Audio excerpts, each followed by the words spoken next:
Hello and welcome to Politifest 2025 Solutions Showdown. It's great to be here with all of you today. So just a couple of announcements in case you're not familiar with us. Voice of San Diego is a nonprofit investigative news organization committed to holding public officials accountable and giving you, the public, the information you need to advocate for the good government. So as a nonprofit, we depend on members, donors, and sponsors like you to make our work possible. So thank you for your support. And I'd also like to take a minute to recognize our sponsors who helped make Politifest possible.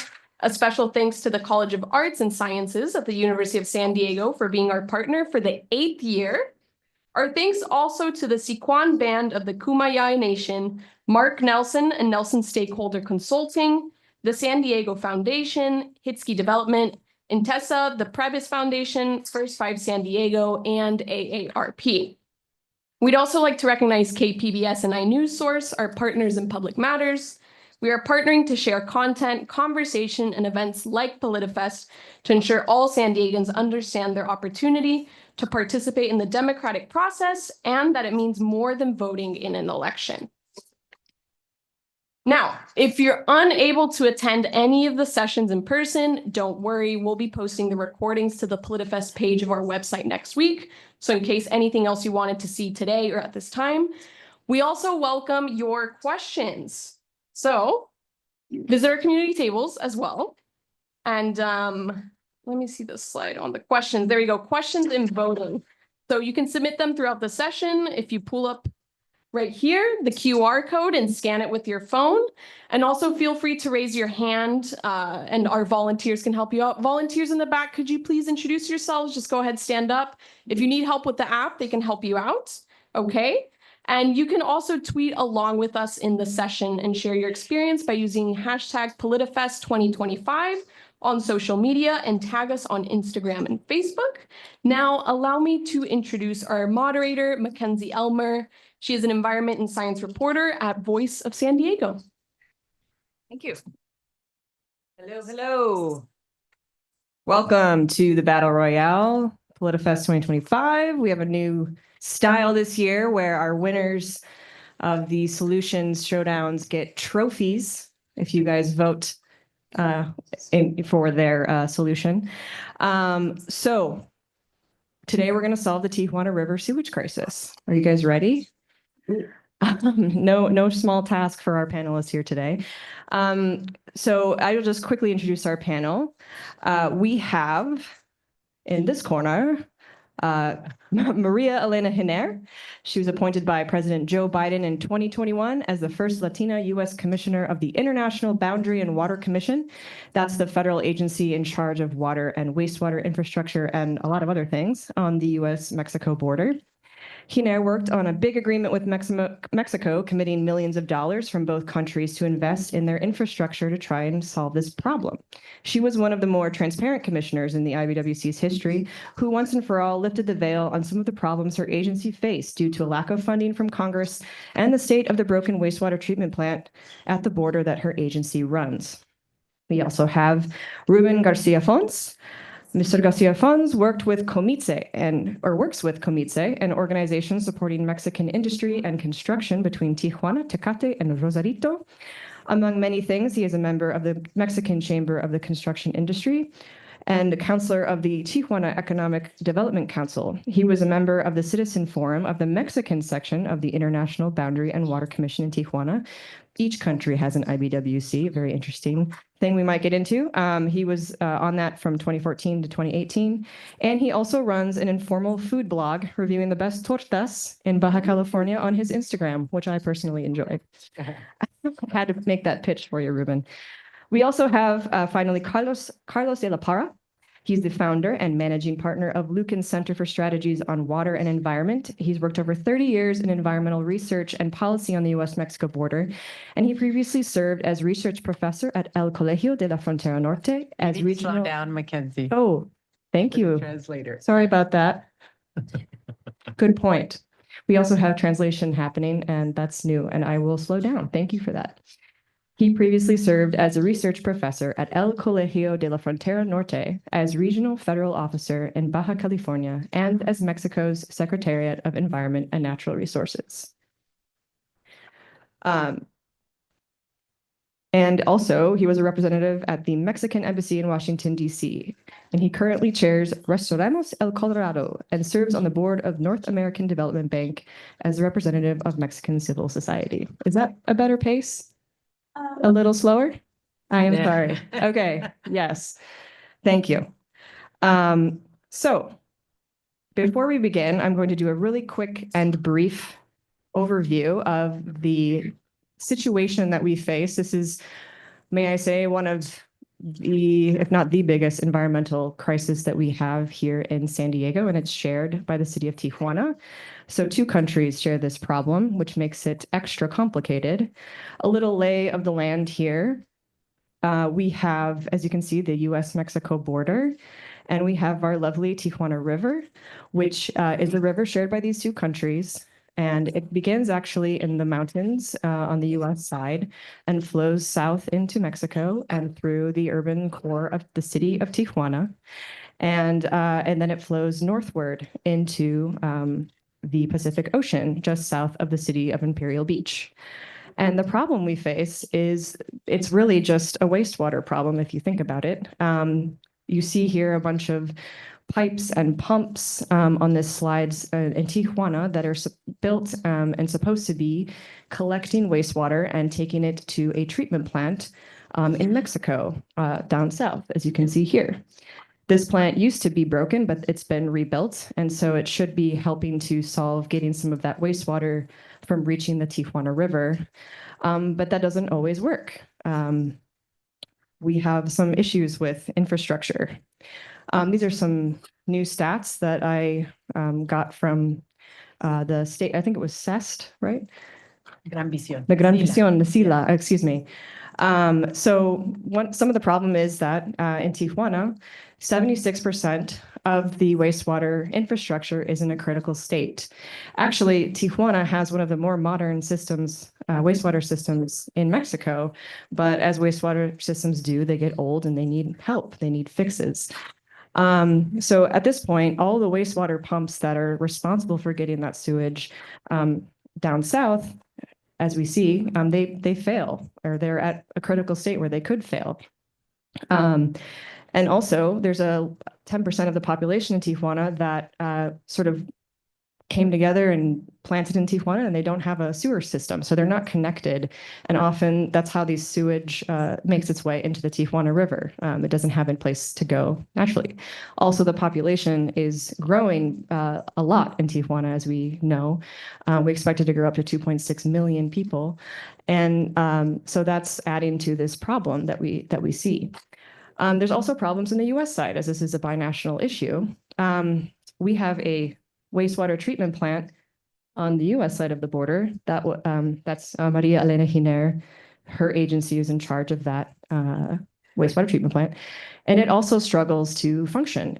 But the problem is Congress is in charge of getting all the money that wastewater treatment plant needs to keep functioning and to make fixes. So anytime her agency needed to make a fix to the plant, basically you would need both sides of Congress to agree to send money to fix that plant. That's not how wastewater works. Usually you pay your bill to the wastewater system in your city and they take care of it for you. That's not the case here.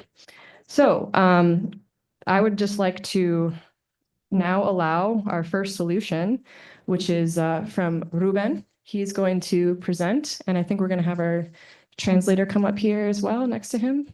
So we'll allow a few minutes for her to do that. He's going to present a solution that's recycling Tijuana sewage into drinkable water. And if you're living in the city of San Diego, you may be familiar with Pure Water San Diego. It's a similar sort of solution. So I will, Rubén, do you want me to do the slides for you up here? It's okay. Or do you want oh, I have a clicker too. Yeah.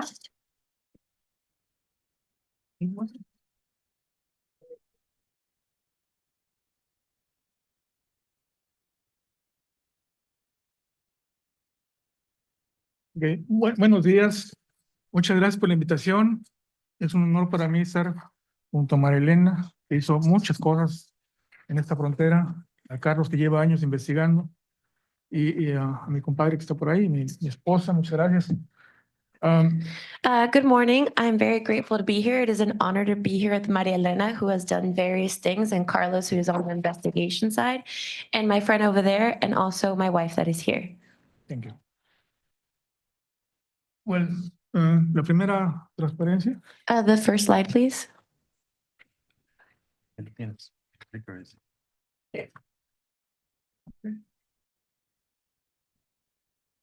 Bien, los problemas de Tijuana ya los relató muy bien MacKenzie y son básicamente tres fuentes de contaminación al punto de Imperial Beach.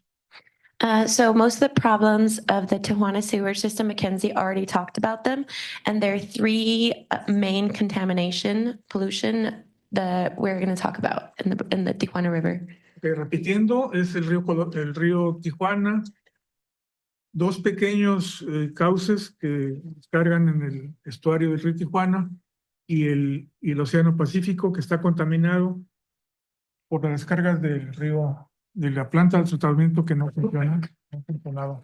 So the first one is the Tijuana River. The second one is two small causals of discharge into the Tijuana River. And the third is the contamination from the Pacific Ocean that are contaminated by the Tijuana River. Ok. Para parar ese asunto hay dos caminos básicos. Uno es detener el agua del río Tijuana y todos los contaminados, y la otra es limpiar el agua antes de que llegue al mar o algún cauce. And to fix the situation, there are two main pathways. The first one is to stop the contaminated water into entering the river, and the second is to clean the contaminated water. Okay. Para el primer caso está la PV-Sigla, que es una estructura que capta el agua de Tijuana, del río Tijuana, y lo manda a una planta de bombeo para posteriormente tratarla como debe ser. So the first one is a Maria-Elena, which captures water from the Tijuana River and then sends it over to a treatment plant to be cleaned.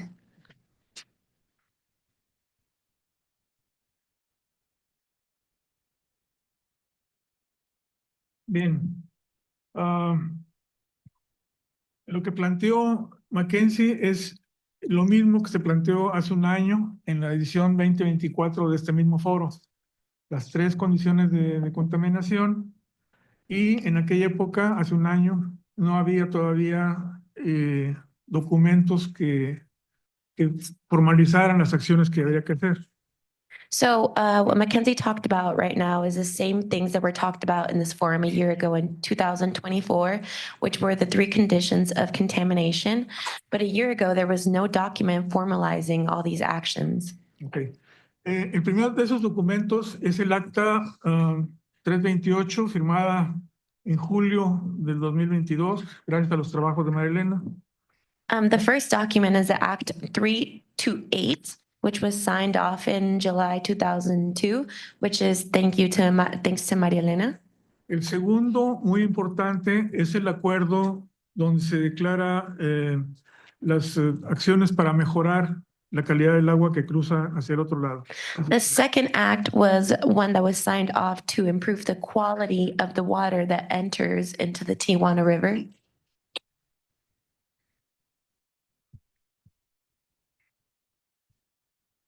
Ok. Entonces, hay estructuras y sistemas para recolectar esa agua, limpiarla y disponer de ella adecuadamente. Por ejemplo, el PV-Sigla que está marcado ahí es una barrera que recoge el agua del río Tijuana y la manda a tratamiento. Esa fue reconstruida ya.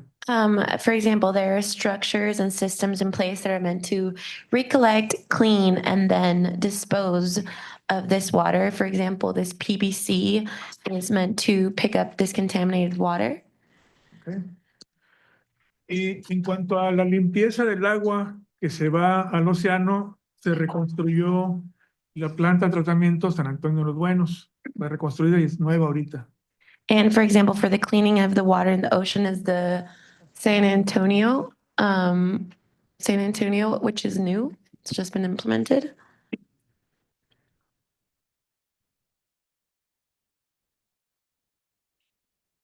Ok. Bien. Como resultado de estos acuerdos, se tiene un presupuesto autorizado de 474 millones de dólares, que es más de lo que yo gano a la semana. Thanks to these miners, there is a budget of $474 million, which is a lot more than I make in a week.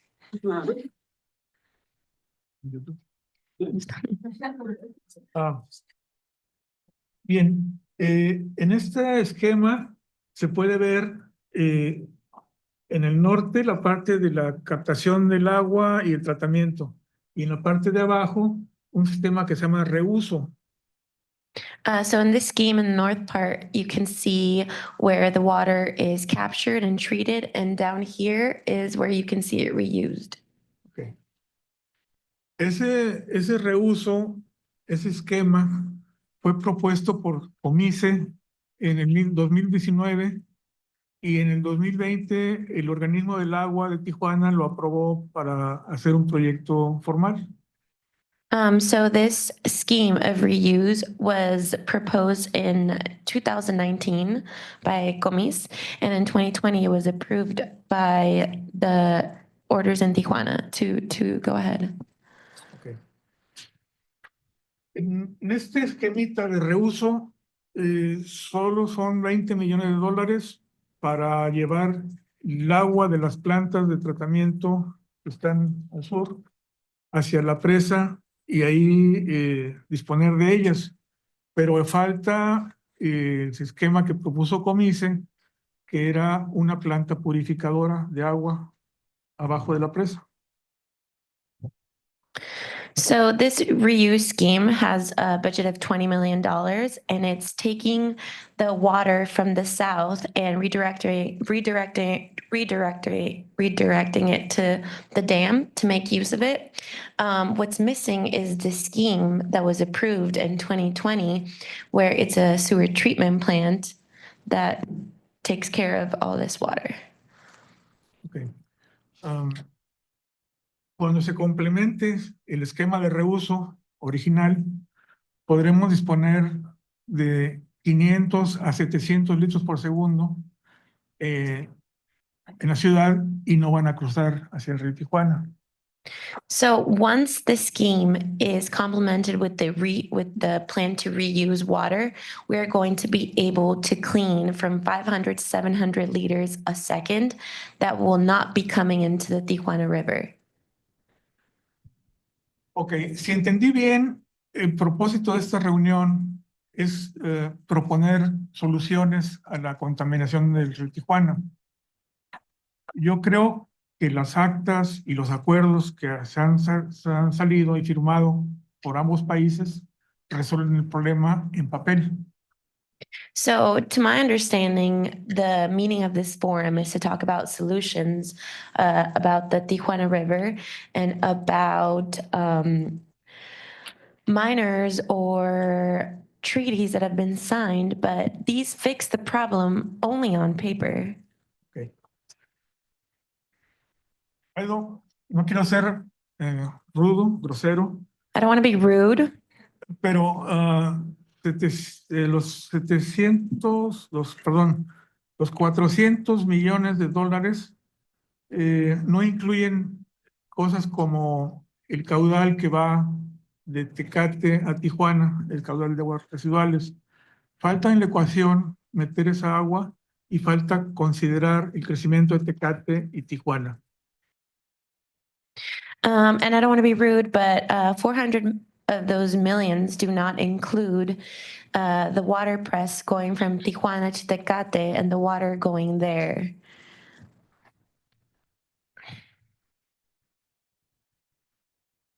Entonces,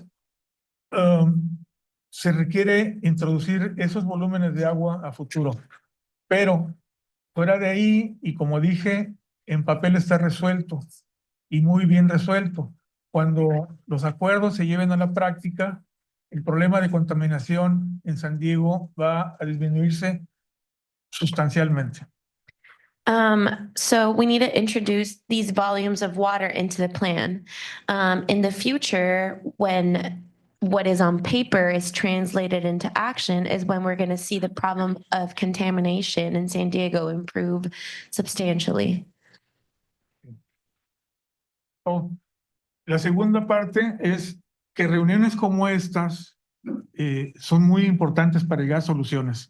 Esperamos seguir siendo invitados para aportar nuestras ideas de aquel lado de la frontera. Muchas gracias. The second part is these reunions are very important to solve this problem and to have a binational solution. We hope to keep being invited to these forums.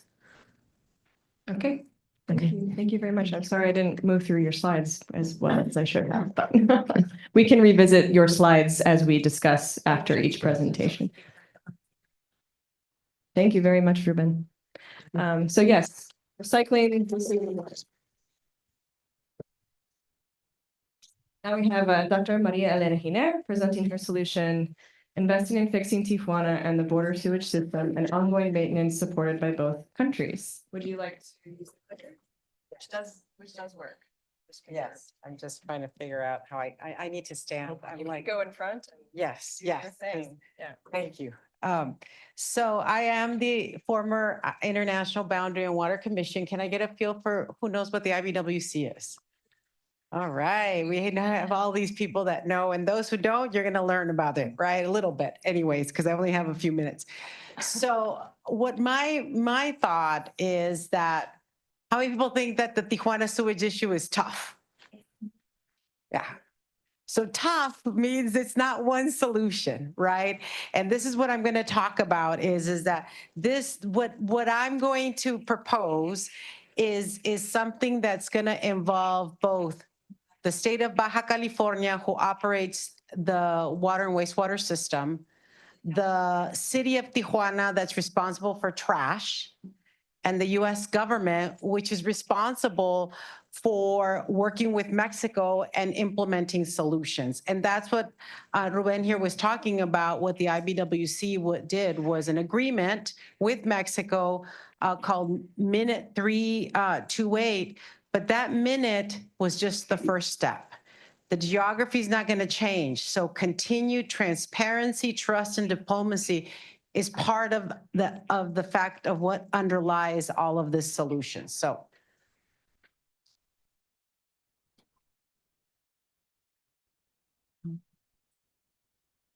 Oh, wow. So I call this if I was a queen for a day. This is what I would do, and I could wave my wand. So this, as many of you know, the wastewater is treated, about 70% of the wastewater from Tijuana is eventually going to be treated in the United States, but Tijuana has to collect it. So the first thing I recommend for the city of, for the state of Baja California, which is a state, the utility is the state agency, is that they have $150 million worth of severely damaged collectors. Those collectors break and the flow of sewage goes into the river. And so they need a sustained annual funding. In Mexico, funding is annual. It's not multi-annual. So that's what they need to work towards. They also need to plan for the future growth. They are looking at having an increase by 2050 of 41% in their sewage. What is the infrastructure that they need to do that? Governance, transparency in their information. As you know, in Mexico, there is no re-election at the state level.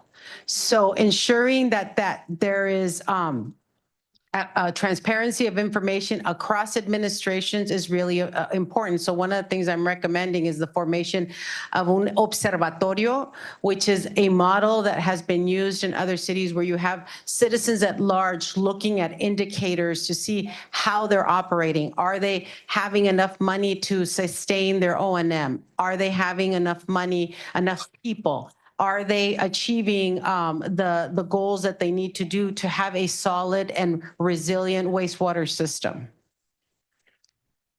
And then O&M, operation and maintenance. It's important to identify what are the important financial and technical indicators. So when you see that 75% of their wastewater collection is in critical state, is that a good thing? No.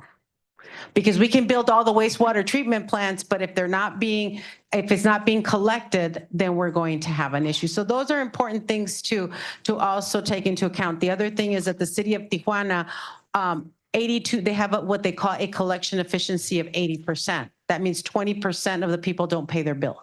That's 20% of their revenues that they lose. And that's really important for ensuring that you have a sustainable utility. Okay, so I'm still a queen for a day. I have to say what the others are going to do. Okay, so what does the city of Tijuana have to do? So the city of Tijuana is responsible for sediment and trash. And that's when you see the big rains coming and you see all of this trash and sediment coming into our canyons and to the Tijuana River. So it's really important for them to maybe have a binational fund, information sharing with the city of San Diego with regards to managing trash and sediment. And you can see here, this is one project that was done where they started to collect trash at the Tijuana River. And again, ensuring that there's sufficient trash collection on the Mexican side.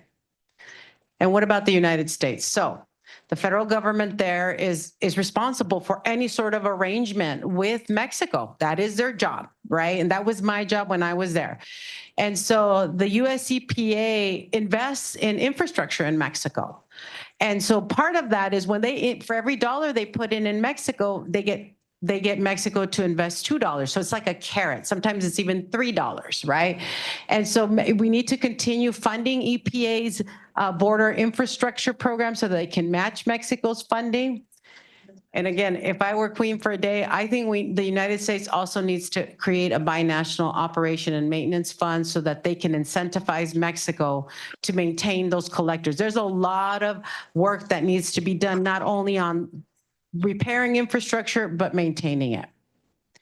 And then finally, when I was at the IBWC was responsible for managing 2 wastewater treatment plants, three international dams, 500 miles of levees, 5 diversion dams, and their construction budget for the entire US-Mexico border was $32 million.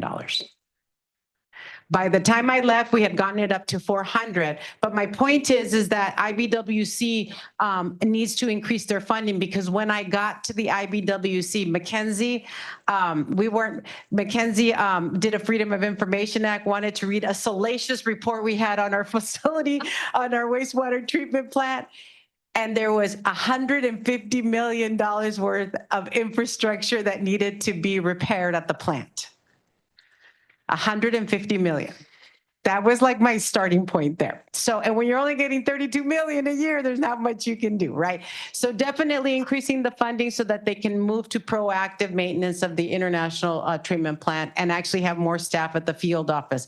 Our San Diego field office had a very robust level of staffing of 2 people.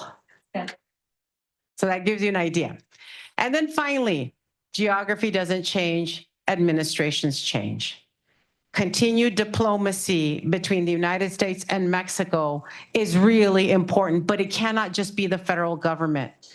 Cities, counties, the delegations that go to Mexico, they all need to be working on this solution. We all need to be on the same narrative. We all need to be saying the same message. And it can't just be Mexico, don't dump your sewage in the river. It's got to be very targeted conversations, because then it just gets to be very adversarial. We want to achieve that for sure. All right. And so just so you walk away, I like people walking away with 3 assignments, right? Okay. Reliable infrastructure funding. We talked about that. Binational operation and maintenance. Remember, you want to have the right infrastructure. You want to be able to maintain it, and strengthened governance and accountability, starting with, in my opinion, the Observatorio, but really a strong IBWC and coalition supporting the diplomacy. Thank you.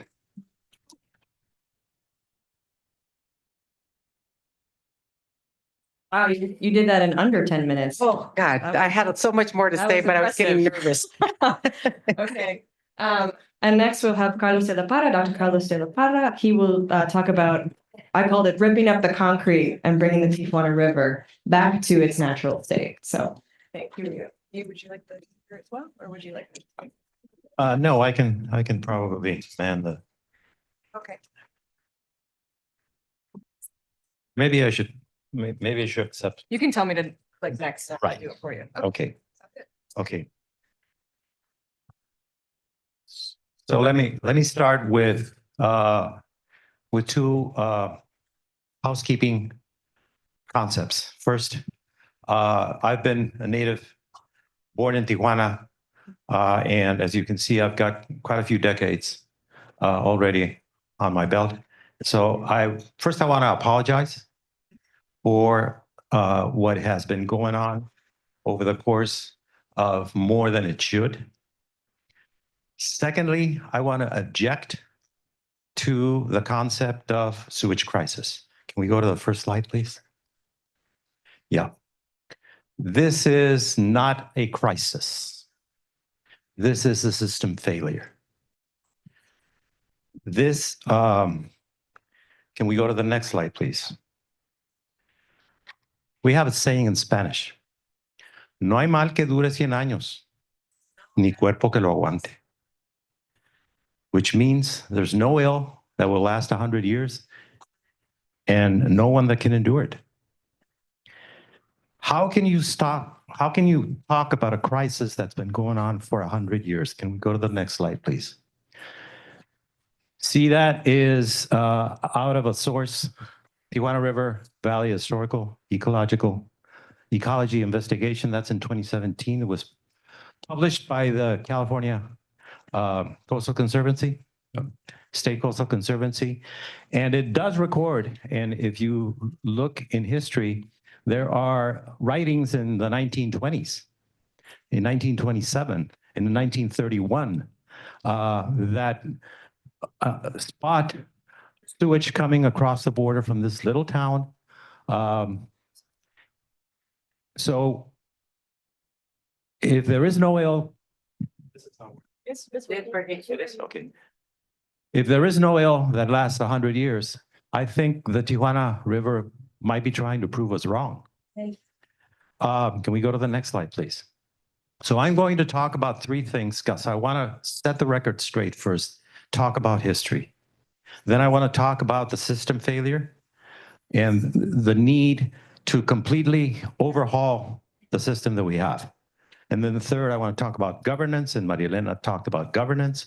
And I think MacKenzie also touched on the issue of governance, which I think hits the nail on the head. Let's go to the next slide, please. So in 1967, the International Boundary and Water Commission signed, and both governments supported, Minute 225. Maria-Elena talked about Minute 328, so 100 minutes ago, there was Minute 225. And back then, the idea was that we would channelize the river. Why? Because it was an international flood control project that was needed. The Tijuana River was flooding the South Bay. And so the idea was that both countries would channelize the river. Let's go to the next slide, please. Then in 1970, the International Boundary and Water Commission signed Minute 236, which at that point ratified the need to channelize the river. And in fact, the International Boundary and Water Commission was going to line 400 meters to the north and 400 meters to the south of the international border, and then the countries would channelize the rest. Let's go to the next slide, please. Now, what happened in the 1970s? Think about it historically. There was an environmental movement. Remember, the Cuyahoga River burst some flames in 1969. The Environmental Protection Agency is created, National Environmental Policy Act, Clean Water Act, and so on and so forth, Endangered Species Act. There was no way that in the United States, with that environmental movement, there was going to be a channelization of the river, the estuary.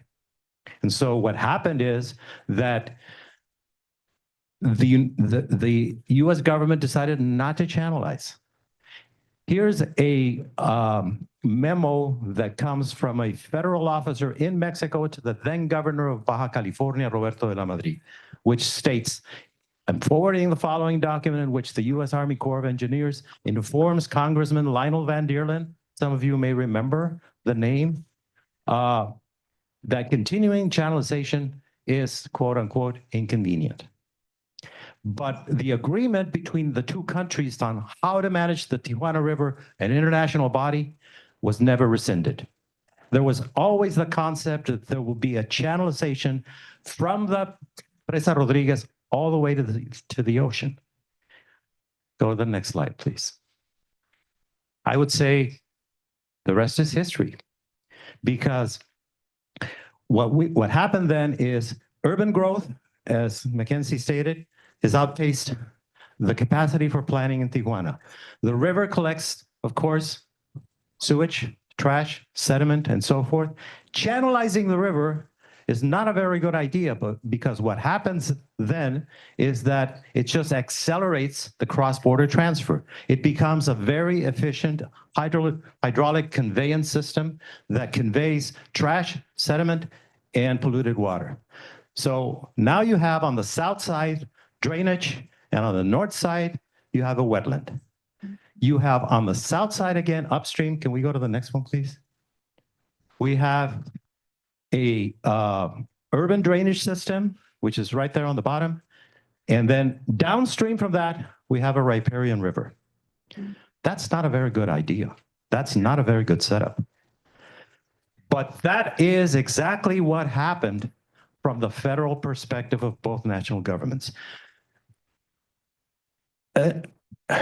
Unbeknownst to them, both federal governments through the International Boundary and Water Commission have agreed we do not have one model, that we have a river that on the south side upstream has a drainage ditch, and downstream we have an estuarine reserve.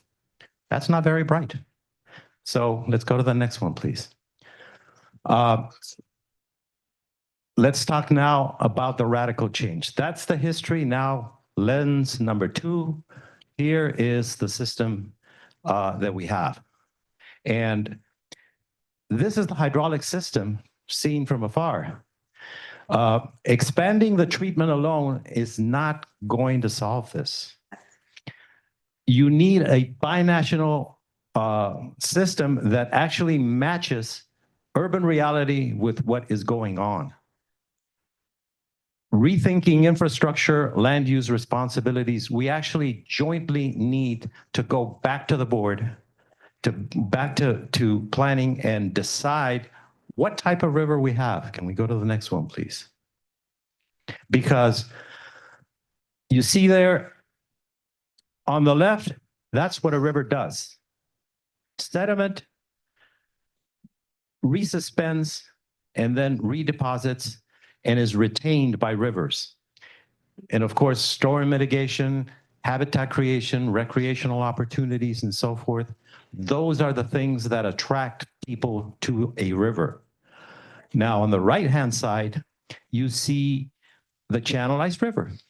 And right in the middle there, you see civil engineers, we call it, and all three of us are civil engineers, we call it a pilot channel. That pilot channel, when there's a low flow, collects all the water and conveys sediment. So you see the affirmation on the bottom, the effects on the estuary, my friends, neighbors, are not by accident. They are by design. The channelized river and the pilot is designed to deposit sediment across the border. And that's what the two governments, the federal governments, agreed to. So we need a radical change of the system. Let's go to the next one, please. That's what MacKenzie is referring to. Crack the concrete. And Tijuana would not be the first city in the world to do it. Bilbao has done it. Monterrey has done it. Seoul, Korea has done it. The LA River is undergoing that same process. Channelization of the river, of any river, is not a good idea. It served its purpose in the 1970s because it was a flood control, but it's no longer needed. Yes, if you crack the concrete, you will need to have upstream in the in the higher planes of the watershed, you will need additional works, but you need to return the Tijuana River to what it is. It's a river. It's not a drainage ditch. It's disguising as a drainage ditch, but it's not. It's a river. Let's go to the next one, please. Lastly, governance. If you have multi-agencies, and Maria-Elena Giner touched on that, this is a complex issue. If you have multiple agencies, there's no single steward. And that is why there's so much frustration on the US side of the border. Who is responsible for this? And I would say to you, A, history is responsible. B, the system is poorly designed. We need to rethink it. And so no patchwork Band-Aids will cure it. We need to face the music, face reality, and step up and really begin to change the system. Now, in 2015, Minute 320, also from the International Boundary and Water Commission, there was the sense that there could be a solution if local agencies would begin to talk with each other with commitments that would be binding. And that's what Minute 320 was. And it created a binational core group. And in 2019 and 2020, there was a rethinking of that, and a technical secretariat was formed so that there could be this local dialogue. But whenever the political temperature rises and there is a problem in the Tijuana River, then both governments decide that they want to step in. And so in 2021, when there was this USMCA, there were $300 million that were awarded to the Environmental Protection Agency, sidestepping the binational core group. And again, now we have multiple agencies and no single steward. Why? Because the federal government of the United States decided to crush what the International Boundary and Water Commission had created. Why? Because the political temperature had risen. We need to think how the federal governments need to step back and allow for the proper governance to take hold. Let's go to the next one, please. Yes, I'm running over. In closing, national governments must reconcile one basin, one model. Secondly, if you have a canal upstream, a channel upstream, the estuarine reserve, that's not a good idea. Third, we need to really align our ducks, get them in a row, local or federal, and must reconcile the two. This is a governance challenge disguising as an engineering challenge, but it's not engineering. And Rubén García Fons stated it very clearly. There are engineering solutions, but that's not the problem.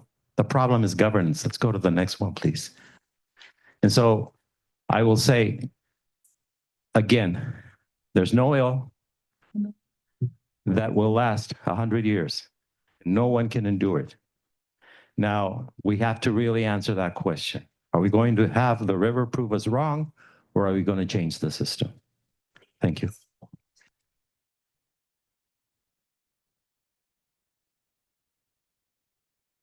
So now we're going to do a little debate between our panelists for about 20 minutes. I'm going back to the QR code so you all can think of some questions for yourself that you want to ask our panelists. There will be some 15 minutes of audience questions, and that can be submitted through the app via this QR code. If you need to, you can raise your hand and a volunteer will bring you a paper to write it down if this isn't working. But so thank you. Thank you, everybody, for being here and for your patience with me as I need to learn to slow down, because we're doing a binational meeting right now. So big challenge to try to come up with one solution. Some of you followed your homework. Some of you brought more than one solution. But to me, this always seems like many problems. It's like, where do we throw the money to get the best bang for our buck? I know that governance, we can talk about that in a second, but I've always been told as a reporter when I'm talking about money spent on the US side versus the Mexico side. Mexico, you throw $400 million at Mexico, they can get a lot more built than the US can. So can each of you just kind of pick one thing you think if you could just fund it and that would be the best bang for the buck? Could you each kind of answer that, maybe starting with Carlos? Talking about the USMCA, has anyone ever read the US-Mexico-Canada agreement? I would think not. Yeah, it's a thick document, has a lot of regulations, but there are many regulations there that both federal governments command of state governments. And all those rules must be abided in terms of commercial trade. Why cannot the federal governments do the same exercise and commit to that local authorities that manage water and sewage, all the operation and maintenance problems that Maria-Elena Giner referred to, they're real. But why is it? And I'll tell you one answer. The answer is that endurance in directing a water utilities in Mexico has the robust experience of 1.5 years experience. People that are leading those agencies have a total average experience throughout Mexico of 1.5 years. Can you think of an engineer that has 1.5 years in experience and try and get them to lead and solve the problem in Tijuana? That's just ludicrous. So my answer is there needs to be proper governance. There needs to be a proper idea of what the federal government should be doing and what the local governments should be doing. And the federal government doesn't have the wherewithal to solve the problem every time the temperature heats up. It cannot. It's like it's an elephant with mittens trying to knit. It will not be able to. It needs to enforce the idea that local governments need to do their job. Okay. Maria-Elena? So like I started my presentation, I don't think there's one solution to this because it is a complicated problem, but I do think there is something that I would consider low-hanging fruit that if I were queen for a day and I had to throw money at something, this is where I would put it. Make wastewater a resource. And so making wastewater a resource is a way. And so what would that be? That would be to take the flow from the first part from 2 wastewater treatment plants that exist in Mexico called Arturo Herrera and La Morinta that currently are discharging about 10 million gallons per day of flow into the river. It's not dirty flow, it's clean flow. If we could take that out of the river, then that would be a way to pump water out. And so there is a minute 328 does have a project in there that they would take that water out and take it over to the dam, Abelardo Rodriguez Dam, and use it for a potable water source. So that would be for my low-hanging fruit. The problem with that project politically is that it's competing with a project for desalination. Desalination is much sexier, right? And so hopefully to me, getting making wastewater resource as a potable water supply to me, and I'm kind of stealing Rubén's thunder here. You're joining his side, it sounds like. Yes. But the low-hanging fruit is Arturo Herrera and La Morita for me. Okay. Rubén, you already have Maria-Elena's support for your solution, so Thank you. need we say more? No, I want to apologize because I am only an engineer. So I don't have the heights of Carlos, is a researcher. And my solution is like that, is to take the dirty water, to clean it, and to dispose adequately. So I think this is my upper level. Sorry.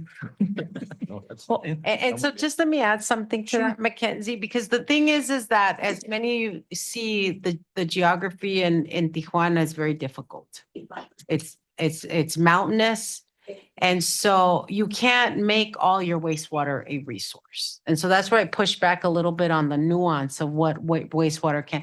There's been talk about taking water from the wastewater treatment plant in San Diego and taking it back into Mexico through a pipe. I think that could be achievable as water gets more expensive. But that's still, a ways out in terms of the technical and logistical challenges of doing that, not to mention the treatment of that volume of water. Go ahead, Carlos. Yeah. Yeah, because I'd also like to add to what Rubén and Maria-Elena have said, because they're both right. It's not that there's one solution here. But you see, Arturo Herrera and La Morita, those are two wastewater treatment plants that are upstream, way upstream from the border.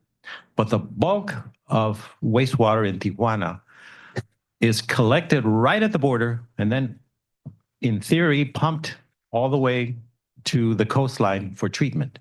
If there's any failure, it reflects in the United States. And so Mexico is continuing to seek solutions to the border issue downstream from that point. The solution is not downstream, it's upstream.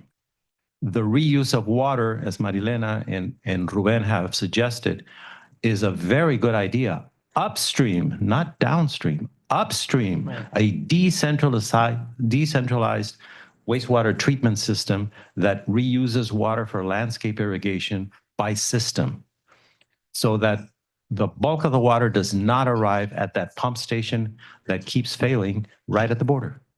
So why, if you all agree reuse is probably the best bang for the buck, and would, as I've reported too, Tijuana struggles with drought and lack of water, just like San Diego. It's 100% reliant on the Colorado River, which we all know is doing great. And so what's standing in the way then of just getting this done? I mean, $400 million to do Rubén's reuse project, that's like 4 fighter jets, worth of US dollars wise. Why doesn't the US, if it really cares about fixing this problem, just pay for it? Like, is there thoughts? And so my position is it's an institutional capacity issue.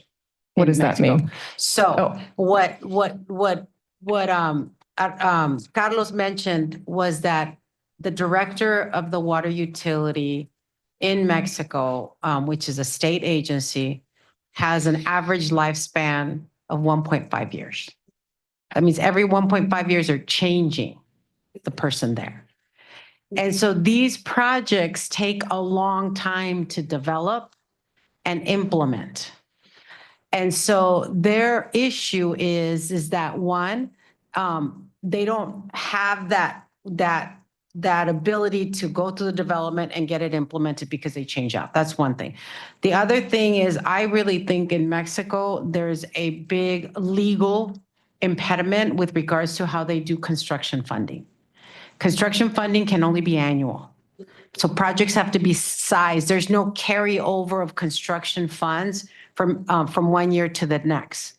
And so if you don't spend your dollars, Mexican federal government takes it back, and that's by law.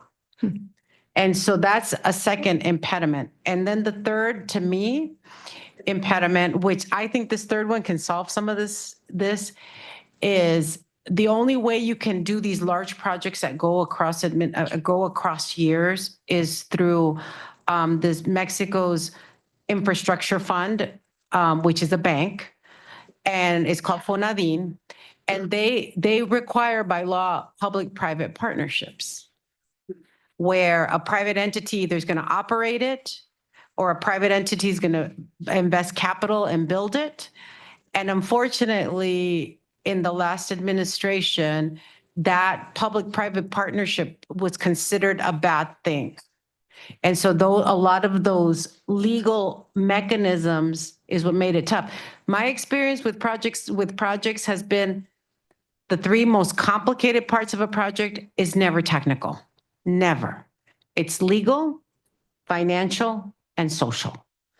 And those are the three variables that need to be really addressed. Any other thoughts on that point?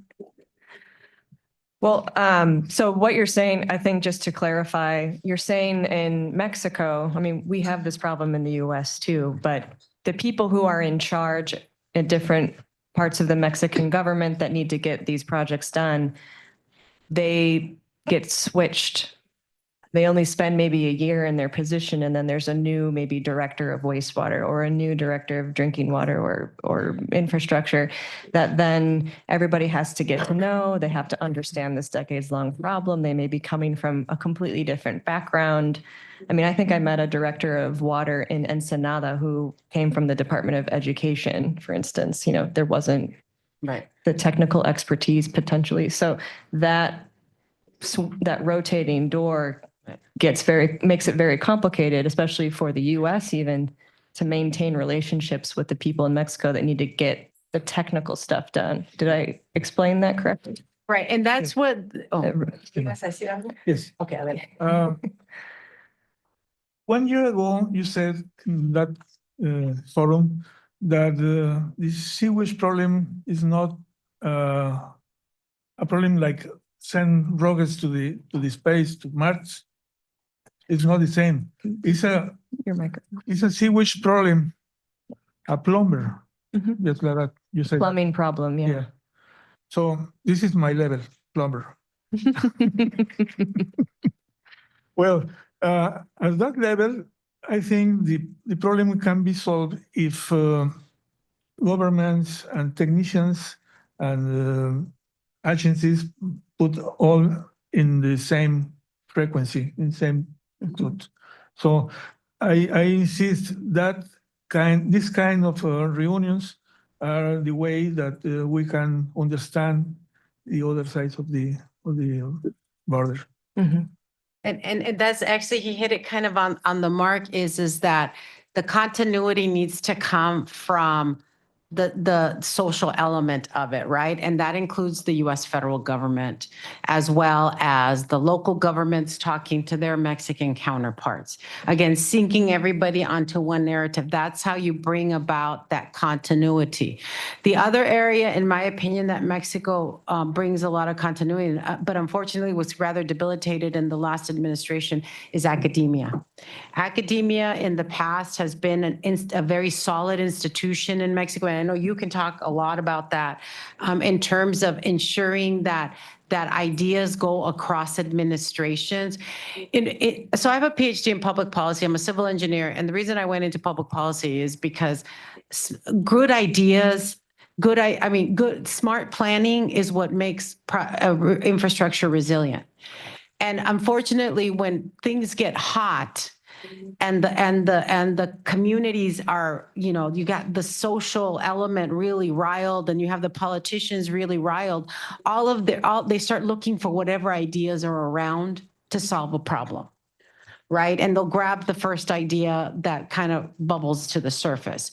So really, that's where the project development is really important for these projects, because these project development piece of it, it's the technical piece. It has a very clear solution, but somebody needs to be doing it. And somebody that's well trusted by both sides needs to be advancing it. Usually it's a utility. But again, if the utility can't do it because of these changes of administration, this is where ideas like the private sector could play an important role. Go ahead, Carlos. You know, if I can add something, you have a lot of leverage. You've always had it. And it reflects on how politicians respond when the temperature rises, when there is additional social pressure. But the response that you've gotten from your politicians on the US side of the border has been very well intended, but very badly targeted. Who remembers the name Search the Dina? No one? I would think so. If you are interested in the sewage issue, You've heard of Serge Tadina, former mayor of Imperial Beach. And he put together a lawsuit that also was followed by the city of Los Angeles, the State Resources Control Board. Yeah, State Water Resources State Control Water Board. Resources Control Board. There were several lawsuits directed at the International Boundary and Water Commission. And you have these responses from politicians that are very well intended, that try to respond to public pressure, but are misdirected.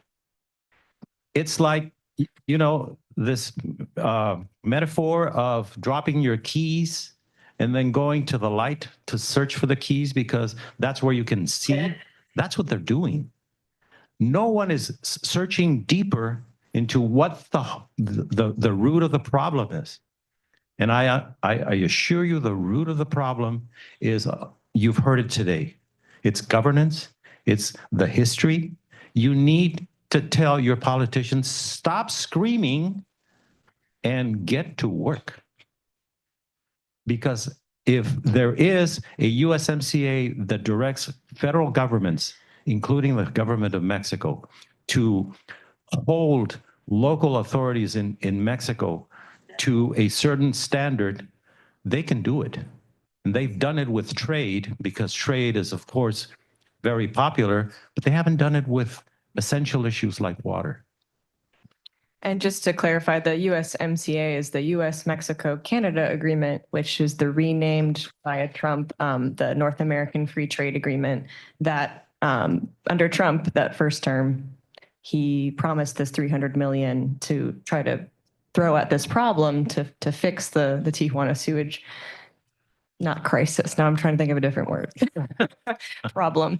Failure. Yeah. So I think that's another interesting thing to point out too. And what I've run into as a reporter working on this for 5 years now through multiple presidential administrations, it seems like each administration, maybe both in the US and Mexico, they come to power and then they see this issue and they say, we're going to solve it. And then they create some kind of document that basically repeats the same solutions the previous administration already agreed to do and kind of claims it for themselves. And we kind of like get this list of projects that keeps getting passed to the next president, to the next, you know, administration. And so do you see any hope or movement of finally like accomplishing something on that list? I mean, there has been some movement, but maybe you could point out how you feel about that particular problem. Rubén, I think the best years for Tijuana and San Diego is going to come. I hope that, and I have the basis to do that. Tijuana and San Diego will be better every year. So not because we have the same economy, that's not, no with the industrial and something like that, but the culture.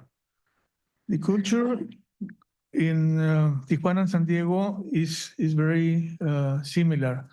All San Diegans knows where to have tacos in Tijuana. And Tijuanans, something like that, knows where are the AM/PM burgers. the best burgers. In and out, yeah. In and out bird. So it's a cultural region, unified. I agree with Carlos, I'm going back, that the problem is going from the upper side of the river to the low. So we have to solve in the upper basin. It's natural. This is one. The second of Carlos is that I like very much to talk with all of you and go further. Thank you very much. So I think, so there's these comments that come out that say that this problem has been going on for 2 decades, and that's actually not correct.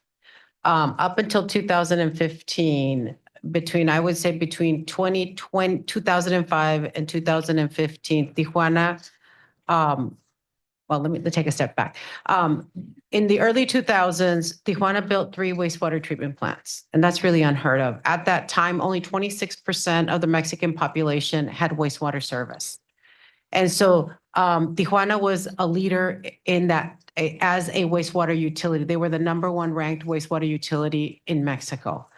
And up until 2015, the sewage issues that flowed into the Tijuana River were very minimal.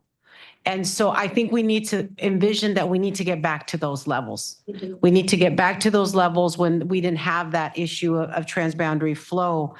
Yes, there were problems in the 60s. Yes, there were problems in the 80s, 70s and 80s, but really in the 90s is when the city of Tijuana, and I know because I worked on this issue, started to really tackle the challenges of wastewater.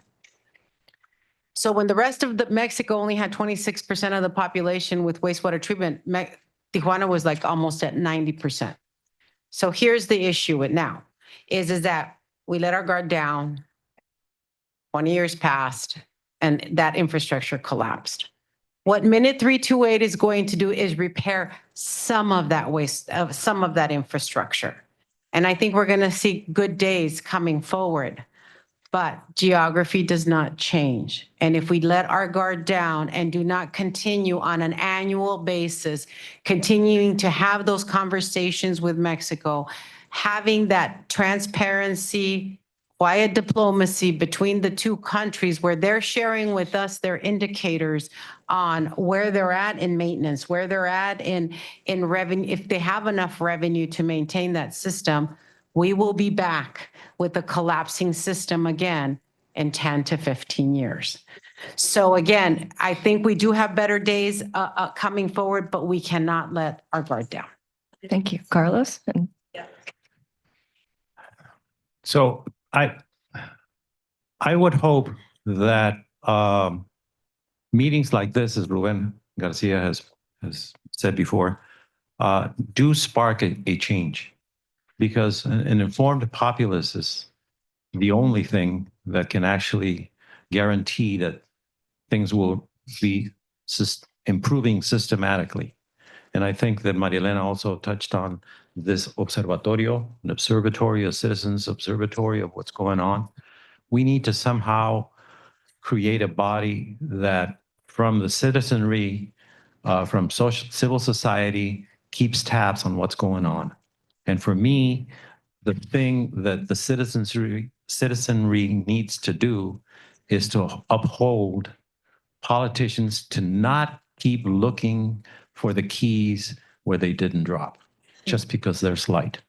Because there will be, I guarantee you, there will be another politician that will say, oh, the solution is to stop delivering water to Tijuana so that sewage cannot come. I'm sure you've heard that, which is a ludicrous idea, but it will come up again because it's an easy solution. Because where there's light, I will be able to look, even though I won't find the solution to the problem there. If there is a way that we can create mechanisms that are holding politicians to looking for the solutions where they are, then I think we'll find a path forward. Thank you. Thank you, all of you. We're going to move to audience questions. I have a lot about ripping up the concrete, Carlos. So I was going to pull up your slide, but it might take too long for me to find it. Can you just talk about how naturalizing the Tijuana River, getting rid of all the channelization, do you know how much like that would help prevent wastewater from getting across? Like how much water that would prevent, et cetera? Right. So as a side benefit, it will reduce sewage, but let me be very clear, renaturalizing the Tijuana River is not going to solve the problem all by itself. There still needs to be governance. All 3 need to happen. But think about this. In the 1960s, there was this problem of flooding of the Tijuana River. And so the brilliant idea was that we would solve the problem of flooding by doing construction in 2% of the whole watershed.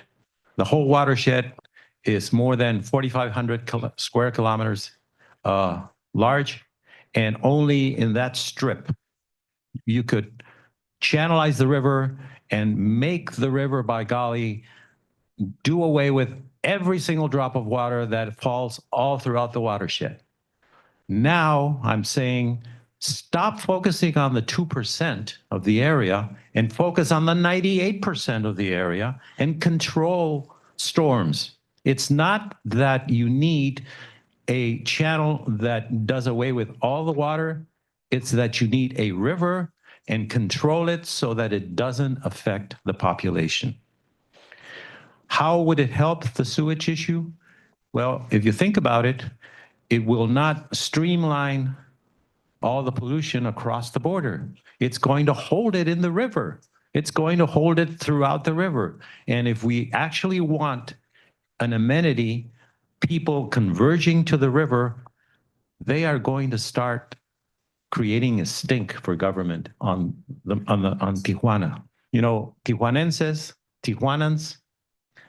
when we come across the border to go into an In-N-Out burger, and then decide to go back into Tijuana, where whenever we cross the border again, you can have a whiff and oh, I'm back home, because we smell that stink right at the border. You don't smell it in Tijuana because it's streamlining all the way to the US. If it weren't lined, if we would have a river, then it would be different. Now, I would hold, and I was trying to find that graph in my notes of previous work, but 80% of the, I think it's more than 90% of the people in Tijuana that we polled, which would you want, a river or a channel? What do you think people say? River. You know, all the ones that knew that there was a river said a river. But if you can believe me, at least 50% of the people, when you ask in Tijuana, would you want a river? Is there a river here? People in Tijuana do not understand that there is a river right in the middle of the city. And if you see this slide right there, it's not hidden from, it's right smack in the middle. But it's, you know, lined With and concrete. with concrete, and you have berms that do not allow you. I mean, whenever people converge into a river, as you're going through those speedways along the river, if there are people converging and you see in the berms people up there, there must have been a crime somewhere in the river. There must have been something bad happen in that river. That's why police are up there. That's why people are looking. The river in Tijuana is associated with ills, not with the amenity that would be. If the US and Mexico decide to crack the concrete and return that to a river, can you imagine the real estate revolution, the innovation that would be created? I mean, just look at the Zona Rio.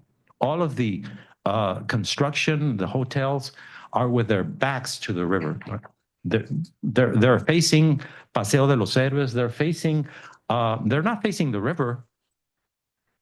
And so that's what I think the river being renaturalized would do. Yeah, rewilding the river, basically. Rewilding. Yeah, I don't think San Diegans often know we have a San Diego River. It's kind of a, their rivers are sort of hidden here, but I wanted to bring up this slide just to clarify, Carlos, that is this where the channelization starts? Is that what this indicates? So this whole section, which is a big section of river, is all that channelized chute that you see. And that's how all of anything that gets into that channel, when it rains or when in the evening when sewage is flowing more often because people are home in Tijuana and they're using their water and they're flushing their toilets, anything that's in that channel gets swept right to the border where that river turns back into a naturalized state. And then it's harder to see for the US side sometimes, all of the contamination that's collected down there in the estuary. So, And, yeah. and let me just say one more thing. And if you want a call to rally, a unifying call to rally, remember how John F. Kennedy said, let's get a man to the moon. Just that vision really created the spark that made NASA get a man to the moon. If you want a rallying call that is common to both sides of the border, talk about renaturalizing the river. Let's just recover that river. It's a river. And I think, MacKenzie, that you're seeing some of that phenomena even in LA, right? With the LA River, that they're looking at lifting the concrete off so that you can actually, so the advantage of like you said, concrete speeds the flow right through. And so we as engineers designed, why is it lined? Because at that time, we as engineers saw floods as being able to just get them out of the city as quickly as possible. And that's why these things were lined. Thank you. I do apologize. I was supposed to give the first question to our Price Fellow, Sunshine. Each year, the Price Fellow selects 40 inquisitive, open-minded ninth graders from a pool of 300 applicants for a 3-year journey. They go behind the scenes to see how cities function and explore the role of the community members in shaping society. The program is a high school leadership experience that was started in 1991 by the Price family, and Sunshine is our Price Fellow. So I want to give you the mic and take it away with your question for our panel. All right, Price, congratulations. Hi, I'm Sunshine Getty, and I'm from Hoover High School, and I'm a sophomore at the Aaron Price Fellowship Program.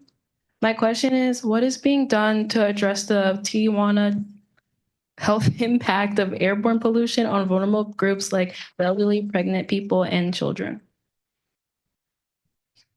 So yeah, that's a great question. That's a hot topic right now. The sewage creates, as we've found through recent research, it emits sewage gas, hydrogen sulfide, and potentially other contaminants. And so that's been something that has been high on the minds of people. Do you have any comments on, what's being done?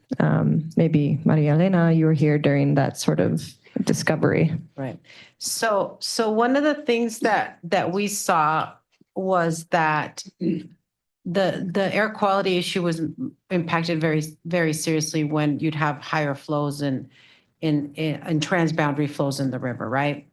So obviously the cities and the counties were working with the communities to get in air purifiers in the homes and all of that to help with that. But if you don't address the problem, then it's just a Band-Aid, right? And so when I was at IBWC, what we wanted to really do, and I don't know if you can pull up that map where it has the system, is to get a pump station called PBC operating, okay? And so last year, September 11th of last year, keep going back. September 11th of last year, it got up and running and water was taken. No, keep going back to the one to yours. Yeah. So right there. So right here, the trick is not to get any water in the river during dry season, right? And so if you see that brown line and that orange line, we had in 2022, July 31st of 2022, both of those lines collapsed. And so we lost all our capacity to take water out of the river. The first one was repaired in 3 weeks.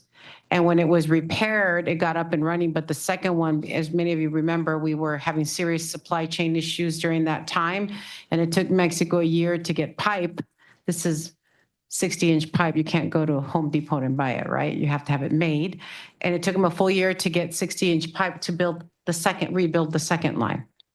And so September 11th of 2024, we got it up and running, and that reduced the air contamination. So really, to your answer, Sunshine, we need to get the water out of the river. That's the answer. And that's what that PBC does. And I understand that we may have gotten it operating again this month. Yeah, I mean, when I first got on this beat, PBC had just been upgraded. Some Mexican officials brought me down to show me it had been given new pipes and it basically has to act like a big garbage disposal, which like chews up any trash that's in the river as it's drawing water off and try to prevent it from getting across the border. It's a very key element, but it's still like experiences power outages from time to time, correct? Well, that actually has been greatly improved with those improvements, and the U.S. government is helping fund the operation of that. So it really is an incentive to keep it open and not have issues with the electricity, not having funding for the electricity. Okay. Yeah. But why it hasn't been working was because it didn't have anywhere to pump it to, because that line was not operating. Right. Yeah, those two lines now. So a lot of folks were still curious about this governance issue, especially in Mexico, since we're, largely U.S. audience. A lot of us don't understand how it works over there. And some folks are wondering if you guys could explain more about why people rotate out so quickly this year and a half or less being in charge of these agencies. And I'll ask, there's a follow-up there, but I'll let you guys, whoever wants to address that. It's embarrassing. They're political posts. They're political allies. I said the average experience is 1.5 years. There's also no requirement in terms of technical capabilities. You see lawyers, accountants, engineers, indistinctly, head utilities. There are people that are there because it's a stepping stone. So To being mayor.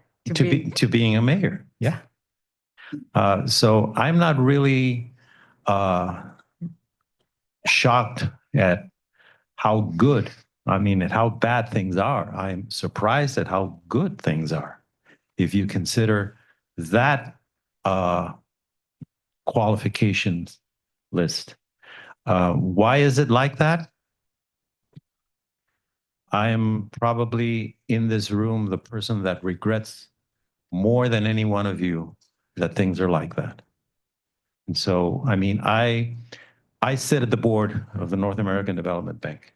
I've seen a lot of requests from utilities requesting the bank for funds. And every single time I've turned to management at the bank and said, my vote is no, until you straighten up and the requirements that water utilities need. Saying in Spanish is, no hay que tirar dinero bueno al malo. No good money goes to bad. And unfortunately, that's the way things are. So politics, basically. It's a political ladder. The utilities are often for folks in the bureaucracy in Mexico. And that's not totally untrue here as well, I would say. And if anyone has any spare room in their house, because I may not be able to cross the border back into Mexico today. Hope that's not the case. And then just if there's a follow-up question about new president of Mexico, President Sheinbaum, climate scientist. There's some hope that, is there hope that her administration cares more about this issue, given her background, and we can expect some change and attention from the top there? Well, let me tell you that Mexicans, we have an eternal hope for the next president, always. So we have on that stage that hope, and we said that good luck. I hope you make all this work, but it appears to be in according to these times. So let's see in next year or 2 years or 3 years the results. I will say that I am hopeful. I happen to know her, not closely, but I do think that she is well-intended, that she has a clear head, that she is very capable. Just hoping that the system that she is able to work with the system because the system is entrenched. It's old. It's very politically, how do you say it? Correct. Entrampado. Set in its ways. It's set in its ways, trapped. And so she has to deal with that. And she has to deal with that while at the same time not kind of, tossing the table or turning over the table because she needs to have political stability somehow. But let's be hopeful that she is able to work. And as Rubén said, let's see in a couple of years what she's able to do. And just in our last minute before voting, any thoughts on the U.S. administration? The new, I mean, we have seen, Trump sent his EPA top guy down here and, they made sort of a show about making some new promises or reaffirming old promises that saying that they were going to do the same to try to get this thing solved. Thoughts? So a couple of things is that when I became IBWC commissioner in August of 2021, the EPA administrator had also came down twice to visit the issue as well. And I think it really jump-started a lot of the work that I had the privilege of implementing, which was hiring a contractor, first of all, figuring out what was wrong with the plant, and then figuring out how to expand it at the same time, and then getting Congress to transfer the money from EPA to IBWC. And all of that sounds really bureaucratic, but it really left a good foundation for the new administration to jump on. And so I'm really happy that they took the baton and further accelerated it, because as having a contractor on board already to do the work is very much an uphill battle. And so at the federal government, we implemented in this contract a very novel contracting method, which was having one contractor do the design and construction. Federal government doesn't do that. They do the design, then they wait until they get the money, then they bid it, and then they construct it. And that really elongates a lot of these projects. So convincing the federal government, very similar to change, was very important. So this is my opinion, is that there's a lot of work that was done. I think further work needs to be done. Again, this Minute 328 was the start of a solution. Minute 328 needs to be finished by 2027. Mexico still has 60% of its funding that they need to implement, and they need to be held accountable for that. But the problem is that 60% of the funding, I think Mexico has good faith in bringing up the money, is implementing it. When you have a utility that does not have a lot of staffing, and so that has to be really important as part of the discussion. And then the last thing that I do want to add to that is that there is a delegation going up from the San Diego region to make these asks of Mexico, and that it's also important for them to have those conversations. I think one of the things that's going to be a bump in the road is definitely the change of potential administration in Baja California coming up very soon, right? They've got less than 2 years left in their administration. That's not helpful at all. And I think that having strong conversations with Mexico at the federal level is important, but definitely bullying and threats, I don't know how effective they are going to be. I think diplomacy and continued diplomacy, and like I said, having those indicators of holding them accountable every quarter, like technical and financial indicators, is going to be really critical moving forward in any administration. I'd really like a dashboard of all Yes. the things you've said so we can keep track of Right. this multifaceted solution that you have.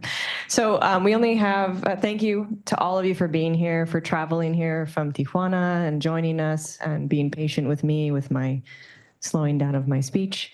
And here is the opportunity for the audience. You also can vote if you want. Wow. For the solution that you think would be best to solving the issue. that we have before us, this Tijuana River sewage problem.